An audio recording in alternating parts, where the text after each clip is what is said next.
আর মাত্র দুদিন পরে শুরু হতে যাচ্ছে কিন্তু ত্রয়োদশ জাতীয় সংসদ নির্বাচন। এই নির্বাচনকে কেন্দ্র করে আপনারা জানেন নেত্রকোনা 1 আসনে 6 জন প্রার্থী নির্বাচন করছে। সেই 6 জন প্রার্থী কিন্তু নানাভাবে প্রচারণা চালিয়ে যাচ্ছে। সেই প্রচারণার সর্বশেষ অংশে কিন্তু আজকে দুর্গাপুর উপজেলা বিএনপি এবং পৌর বিএনপি আয়োজিত একটি নির্বাচনী জনসভা হতে যাচ্ছে দুর্গাপুর সুসং মহাবিদ্যালয় মাঠে।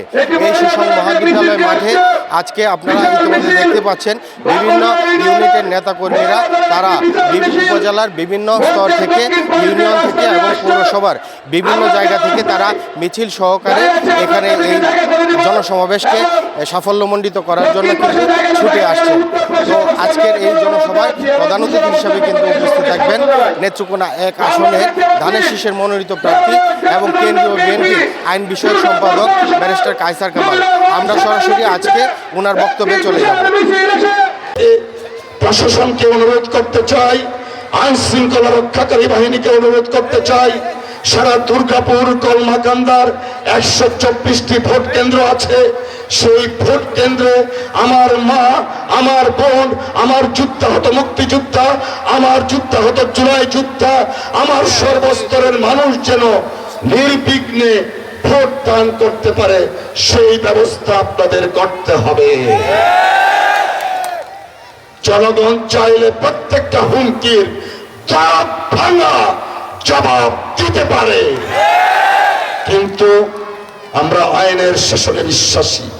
আমি সর্বদা একটা কথা বলে আসছি, আমরা হিন্দু, মুসলমান, বৌদ্ধ, খ্রিস্টান সকলে মিলে আমাদের এই সমাজকে একটা ন্যায় ভিত্তিক ইনসাফের সমাজ গড়ে তুলতে চাই, যে সমাজে একসাথে থাকবে হিন্দু ভাই, আরেক হাতে থাকবে মুসলমান ভাই, আরেক হাতে থাকবে খ্রিস্টান ভাই, সকলে মিলে সম্প্রীতির মেল বন্ধনে আগামীর দুর্গাপুর এবং কলমাকান্দা গড়ে তুলতে চাই। সেই জন্য আপনাদেরকে আমি অনুরোধ করব, স্বাধীনতার পর বহুবার ভোট দিয়েছেন, এইবারের ভোটটা দেন। যে ভোটটা আপনাকে নিশ্চয়তা দিবে সেই জারিয়া জঞ্জাল থেকে দুর্গাপুরে রেল লাইন স্থাপনের নিশ্চয়তা দিতে পারবে সেই ভোটটা। এইবারের ভোট নিশ্চয়তা দিতে পারবে আমাদের দুর্গাপুর সহ কলমাকান্দার বর্ডার বেল্টকে নিয়ে একটা উন্নত এবং ভালো পর্যটন নগরী গড়ে তোলার জন্য ইনশাআল্লাহ আপনার এই ভোট নিশ্চয়তা দিতে পারবে আমাদের এই শিবগঞ্জ তেরিবাজারের একটা দৃষ্টিনন্দন ব্রিজের নিশ্চয়তা দিতে পারবে। তারপরে আরো তো রোড, ব্রিজ, কালভার্ট রয়েছে। আমি একটাবার বলেছি যে আমি কলমাকান্দা দুর্গাপুরের 15টা ইউনিয়ন 2-3 বার করে ঘুরেছি।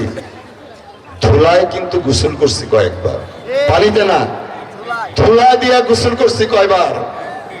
ধুলার ধুলা, রাস্তা নেই, ঘাট নেই, আমার ছোট ছোট শিশুরা, বাচ্চারা স্কুলে যেতে পারে না, স্কুলের উন্নত পরিবেশ নেই, মাদ্রাসায় যেতে পারে না, নেটওয়ার্কিং নেই।